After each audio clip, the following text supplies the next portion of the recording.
Dili mo katulog. Sa Mindanao. Bawat ang magbiyanin branch. So, okay, and we also have our Lalidan. This is honey. This is wine made from honey. So, if gusto mo mag-taste test kung unsay lasa sa wine na made out of honey, you can come up to our booth and ask if you can try.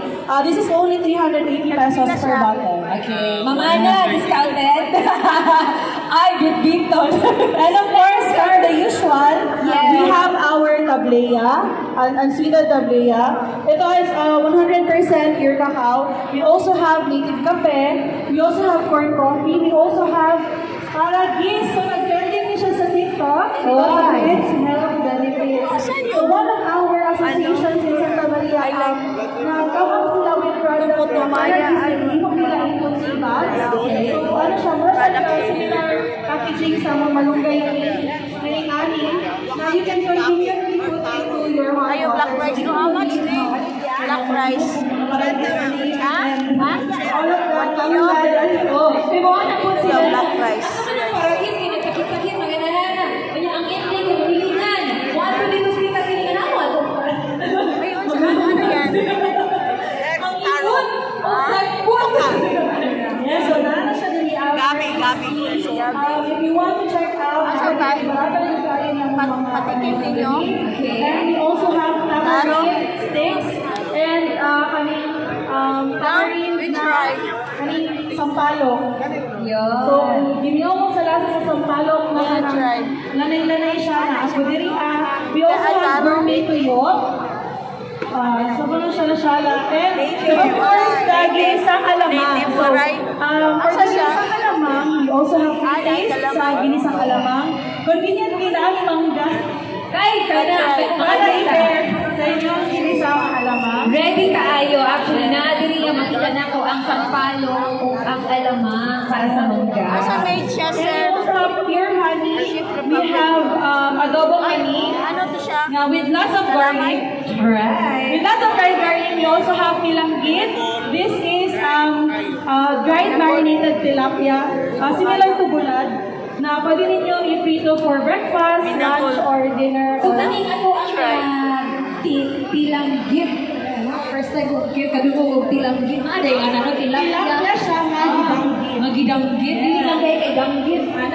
So, gikan niyo siya sa Davao Occidental mismo, sa dito sa Baybayon. Kanan na mga products nila is from Davao Occidental. This specifically is a project from one of our St. College University, which is the Spamas. Wow! Indoor yan. Your product from Mindanao. Wow! Ayun na! Marami naman talaga!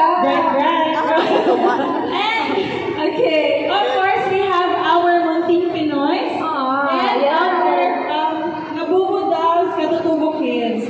So, among Katutubo Kids, ma'am, is actually pre-order siya because it will take 60 to 30 hours of handmade crocheting sa among mga products. Nagsila po, ma'am, ang inyong Labubu Kids. Kani siya is pre-order 1,400 for the whole set.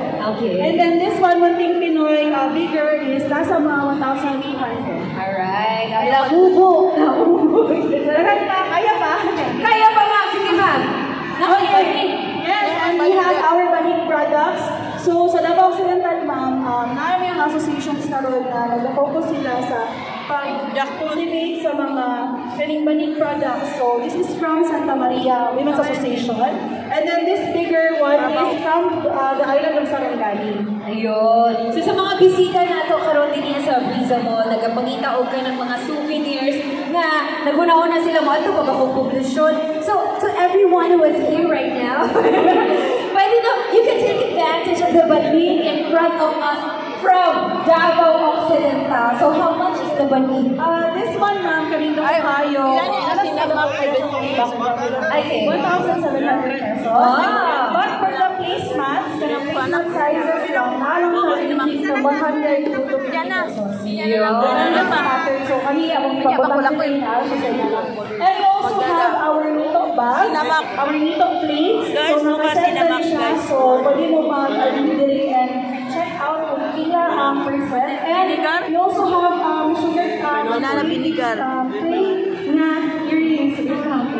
Yeah. Ingat sa kamay, ingat sa kamay. Alright. Asan yung display Ay, sa very mall? nice sa mali. Asa man yung sibuhan? This is handmade from clay. In Davao Occidental. So, nami ang local artisan na passionate tayo siya into making siya ng naning ng mga kinds of products made out of clay. So, large siya padala niya. To show lang na we also have artists in Davao Occidental Online. na entertain Pwede na order online. Yeah. Sa pila po lima. Kani ma'am is nasa 700 cent. Mango, pineapple, vinegar, Pearl. Nag-pearl din. banana. Oo, matagawalo. Sa picture. Pero nag-pearl. Madali lang ang nasa dito. Ma'am, hindi na sila kumamon yan. Ayan. So, it looks like... Ayan, naaman ka mo sa third floor. Ayan. So, ano talaga siya? Hindi siya matalingit. Guys. So, 700 pesos for souvenir. Minsan lang po tayo magtapok-tapok. So, kung ako'y budget, wapay ulo, hindi nyo mag-check ka. Siya mga uban pa din na naapay umba. Alright? And last na lang ma'am. Go ahead. Napadali ako mga nito bags, baskets, katong mahilig kung mag-collect o mga nito products. Yan. Napadali sa kilid. And butcheron. Dili siya gizzard, chicken gizzard. Okay. Visible Yeah, display. nag-fried, so with suka. And of course, from Sarangani, souvenir gihapon siya ma'am. From Sarangani. Alright. Made of Niyog. bamboo. Alright. There's a corn here. Bago Look sa at mong this corn. leader na hindi nga lanzones o may kasani. Ano mo guys? Ano mo rin? Thank you very much. Thank you so much. And speaking of that is all, kadaling tinawa na to ni. Kay Moral, sa Hiragin ni ba? Dali na sa palok. Sa palok yan siya. Ayan. Hi guys. Muli na ko guys. Bye. Bye everyone. Pang-ano na. Wala. Ako ano din dito dahil mga tap ako mamit-fit. Naano ko nasuslan. Alright, let's move forward. Dito pala tayo. Sa Davao del Sur. Hello, Davao del Sur. Kumusta po? Ay, mapayong hapon. Maayong hapon. Sa Davao del Sur, usually nag-iilang din maanyag nga hapon. Maanyag. Maanyag nga hapon sa ganyan nangyari karon sa Hello po sa Ay, inyo. well, Unsa may ikapaghar mo sa Davao del Sur. Okay, ang magandaan dari sa mukha sa Davao del Sur is usually majority ani is farm to table yun nga mga setups. So kung nakaadtungog kapatagan, usually makita niyo yung mga product dito kay mga vegetables yun na ay squash, na ay tomato, na ay carrots. And then, tungod kay mo muna ang majority nga naa dito sa Kapatagan and Bansalan nga side, na isa ka resort dito, specifically ang Havens View Resort, naghimo sila og maha out atong mga vegetables. So, natay ari squash nga maha, natay tomato nga maha, natay carrot nga maha. Kung inyong mga anak nga mga dalaga gulitaw, dili ganahan og vegetables, pero ganahan sila mga maha. So, ato na siyang magamit nga into may isa na yun siya. Okay? Sa mga tatay po, sa mga nanay nga hilig magkaon og oatmeal, naputay cookies nga gikan sa oatmeal. Usually na itong mga ingredients is oatmeal na siya, ma'am. So, karon gihimo na itong cookies. And then, ambak ta di ari, dagan-dagan man ni, naapunta di ari mga coffee, sa mga coffee lover diha, natay Arabica coffee. Kana, sure, ang pinakalamig sa Trivia Davao del lang. Sur. Yes, Trivia go lang. ahead. Tungod kay bugnaw man namong dapit, daghan yun kayo nagapangapit dito sa Mua, sa Mutnas, Kapatagan, and Bansalan ni area. And then, kabalo ba mo? Kabalo ba ka, ma'am? Wala akong kabalo Wala ka sa to. kabalo, karon kabalo na ka. Wala pa. Ang Arabica coffee, the more elevated ang lugar, Oy. the more lamig ang coffee. Kana. Tungod kay ang Arabica coffee na tanuman sa mismong tinglan sa pinakataas nga bukid sa Pilipinas, Sa ang Apo. Mount Apo, Oo. munang usually yun kani sila nag-champion yun ang atong mga coffee sa every Philippine Coffee Expo. Last year nag-champion ang Davao del Sur sa atong Coffee Expo. So atong mga ganahan diya mga pi. Ako, sir. I-try ma'am, pero magpalit pa ka. Sige, tagpila man. Okay, so natay, kung pila ka gramo, mautpod ang iyang presyo. Parehani, 250 grams, so kag 250 pod. So, mga champion gid ni nga mga coffee ang amo ang ipangbaligya dari og kanitanan gikan gyud sa mismong paanan ug moadto mo sa bansalan ng Kapatagan pwede gyud mo makatilaw dili lang ani nga coffee bisan ang unod mismo sa coffee inyong matilawan and then gani ma'am sa mga tapulan diha sa mga pero di ganahan atong magsala-sala naputay drip nga coffee di ari available kini tag 50 pesos ni siya kung gusto mo mag-try kay gusto mo mga pero kapuyan mo maggatong pamaagis mga coffee lovers yun kani natay tinapulan nga style. Kuan mo siya siya. Yes ma'am. Una ang ato ang bagong innovative nga mga process karon sa atong coffee. Dari din ta sa ato ang mga 100% organic nga mga product nato sa mga diabetic pero ganahan og tamis. Ay, gid mapugyan para gid dili mo apiki sa inyo ang sakit. Na atay patamis sa inyo ang mga panglutoon, sa inyo ang pangbuhaton natay buko sugar dari nga 100% organic gid ni siya ma'am. Okay, so para ni sa inyo ang igiling magamit. And then, dili lang buko sugar, nabutay turmeric, diari nga tea. So, nana siya sagol nga buko sugar po, so tamis na siya. So, trivia pag yun, kung gusto mo nga mas healthy ang inyong pagkaon or paggamit sa turmeric tea, ano ba na ilang ginahimo, instead nga kanang ginapainit siya, itinit siya. Usually, ang ilang ginahimo yun, sa katong gusto yun kaayo, nga healthy ang yung lifestyle, ginabutbut nila sa kanon, ma'am. Uy, kana. Diba? Ilang ginabutbut sa kanon. Kay very plain man gid ang rice yes, na sa Philippines. So, ang efficacy daw sa turmeric, mas effective siya, mas healthy siya, pag dili siya ginabutangan og init tubig. So, pag nasa init tubig, lamig yapon siya. Pero kung gusto mo mas healthy, mas okay ang inyong lifestyle, try it nga inyo siyang ibutbut sa kanon. Okay? Yeah. Ay, karon kabalon ako. So gusto mo try, pwede mo palit di ari. Tagpila man na. Okay, kani is tag 175 lang siya. Kung wadto mo sa mall sa Digos, mahal lagi siya. So karon nakabarato pa ta di ari sa mall sa Davao. Yeah. So nabot na yung mga aside sa to ang mga inani ma'am, nabot na yung mga kay ting laag naman karon daghan na nahuman ang eskwela, daghan na kayo summer naman di ba? Lami gyud kayo nga magpagwapa ang mga babae pag ting summer na sa mga naiuyab po di ari, mga lalaki gusto mo nga mas gwapa lang tao na inyo ang mga uyab. Ana!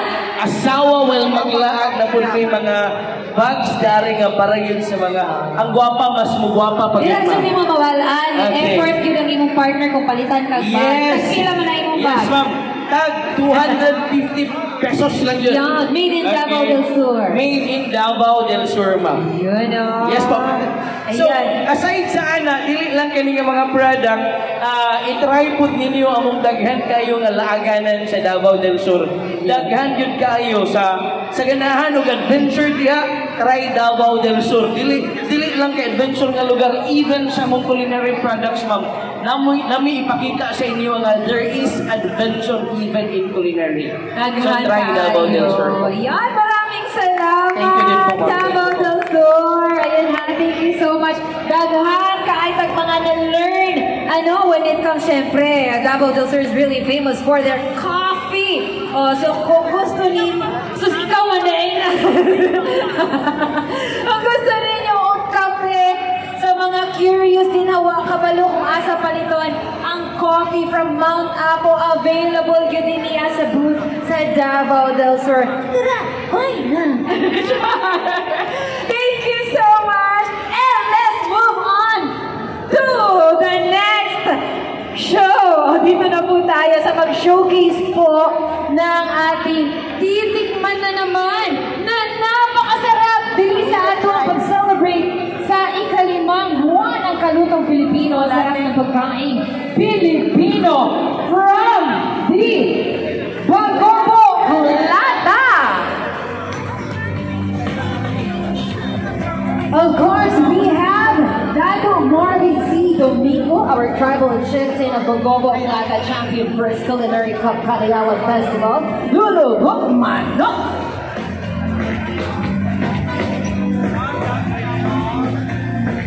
Let's give a round of applause once again for bringing heritage back to table, Dato Marvin Domingo. Ano sila puding? Ha? Tagpila po na yung puding. No, for free. Ayan, kumusta po tayo? Hello po, mayong hapon. Maling bodo ng lahat, ako Marvin Domingo. Gikan sa tribo Pagbobo, Klata. So karon, I am honored and privileged na maimbitahan ining kalutong Pinoy isip mapakita ang kultura o tradisyon sa amuang tribo isip Pagbobo-Klata, isa sa mga tribo hindi sa syudad sa Davao. So, kini nga pamaagi, makatabang ko sa Trenamo, isip usa ka komunidad na higpit kaming dawako sa katawhan nga kami mga Pagbobo-Klata, kabahin o lumulupyo hindi sa syudad sa Davao. So, sa mga usapan, maayong hapon sa tanan, ang mga mutuon karon mo ang awang pinaka mahinungdanon o pinaka-importante nga luto sa Pagbobo-Klata ang lulot o manok. So, sa lulot, the word lulot is pamaagi sa pagluto. Pwede sa manok, it could be frog, it could be shrimp, it could be fish, kung guban pa nga pwede. Pero, kani nga lulot ng manok, hindi siya pwede nga mawala sa celebration sa among tribo ng mga Pagbobo-Klata. Sa karon nga panahon, kung na-eleksyon, karon mo naman ay uso, pero sa among panahon, kinahanglan tanan okasyon adunay ihanda o i-serve na lulot nga manok sa matulog sa atong mga bisita. So we'll start now. Ang atong